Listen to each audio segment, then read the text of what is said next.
I need to tell you about a remarkable man from St Albans, who is rowing across the Atlantic to raise money for the MS Society. 24-year-old Isaac Kenyon and his teammates set off on the 12th of December to row from La Gomera in the Canaries to Antigua in the Caribbean. Long way to go. I'm delighted to say that we can speak to Isaac now from the middle of the Atlantic. Isaac, very good morning to you. Good morning to the Atlantic. Well, Happy New Year to you. Can I ask you, what can you see around you right now? It's actually pitch black, but we have the most fantastic stars and meteorite showers and shooting stars that keep us motivated. It's dark right now, though. Wow. So what are the conditions like at the moment? The conditions, we have quite calm weather, and we've got strong winds, so it looks like it's going to be quite a slog for today.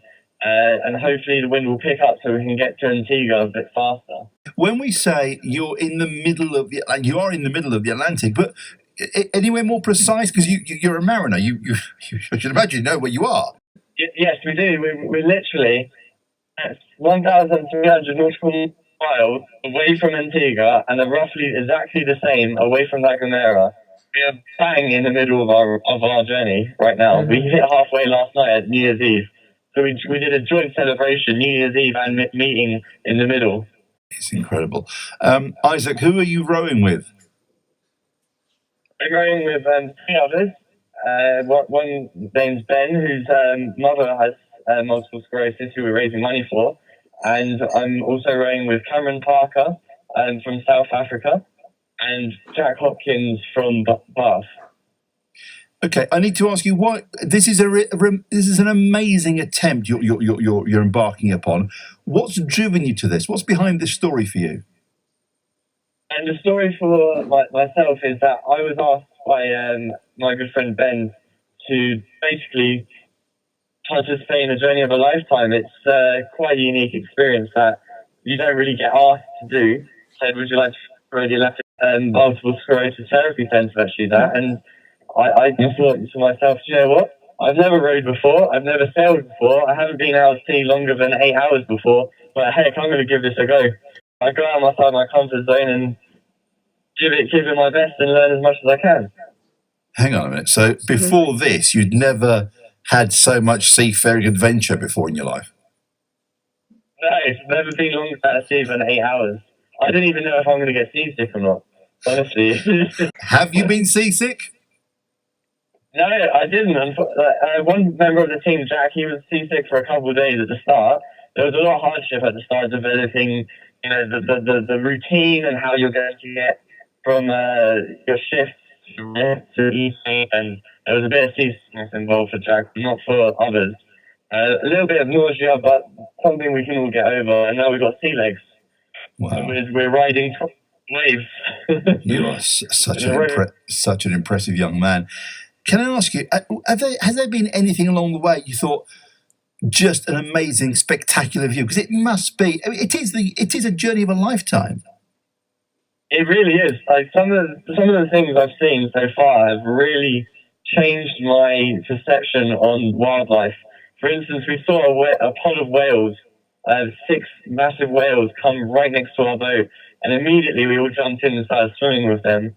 And it was just one of these experiences where this is wild. This is not something you're curating or seeing on TV. This is right here, right now, in the moment. And the stars, again, you see all these shooting stars and meteorites, and you see for miles, and the most beautiful sunsets and sunrises that I've ever seen. The sun is so big here, the moon is so large here. This is like living in the moment. It's completely different to ordinary life. Is this one of those adventures that will change your life? I believe so, yeah. I would really definitely appreciate food a bit more. Dehydrated ration packs, and it's not quite the same texture, the flavors. It's and sometimes we don't get to boil hot water, so we have cold dinners. There's a lot more appreciation for the smaller things. And sometimes when it rains and there's big squalls and storms and you have to go through it for hours and hours on end, you feel like, what will this end? This is so bad. you can't see very well what you're doing. And then when the sun comes out, you really appreciate that sunrise. It's little details become a big deal. Wow, incredible. When will your journey end? I think, well, we're hoping if the winds pick up, we should end maybe in 16 days from now. If it doesn't, it means it's going to be a bit more tougher, and we're going to have to row a bit harder, and it will be a bit of a slog, perhaps maybe 20 days. But we're predicted for a 40-day crossing, so we're halfway right now. I am so impressed with you. And again, this line to the middle of the Atlantic is incredible. Isaac, can I just bring Roy into the conversation? Roy, very good morning to you. Happy New Year. Happy New Year, and Happy New Year, Isaac, and to all your mates. Well done, mate. I think you two know each other, don't you? Yes, I miss Granddad. We do. Granddad's next to me. Yeah, well, didn't expect this.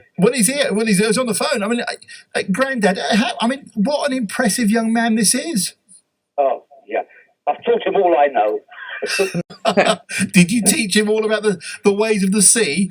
No. Look, well, I have been to sea, but no, he's a young lad, and he's going to go a long way. He really is. But, he's good. I would like to say to him, we really miss you, Isaac. You wasn't here. I had to eat all your Christmas dinner and drink all that Talisker whiskey because you wasn't here. Hold on. He's just been telling us how hard life is, Bo. There's cold dinner, cold tea. Granddad did all your stuff, Isaac. I know. This is just, well, he's doing it for a good cause, I guess.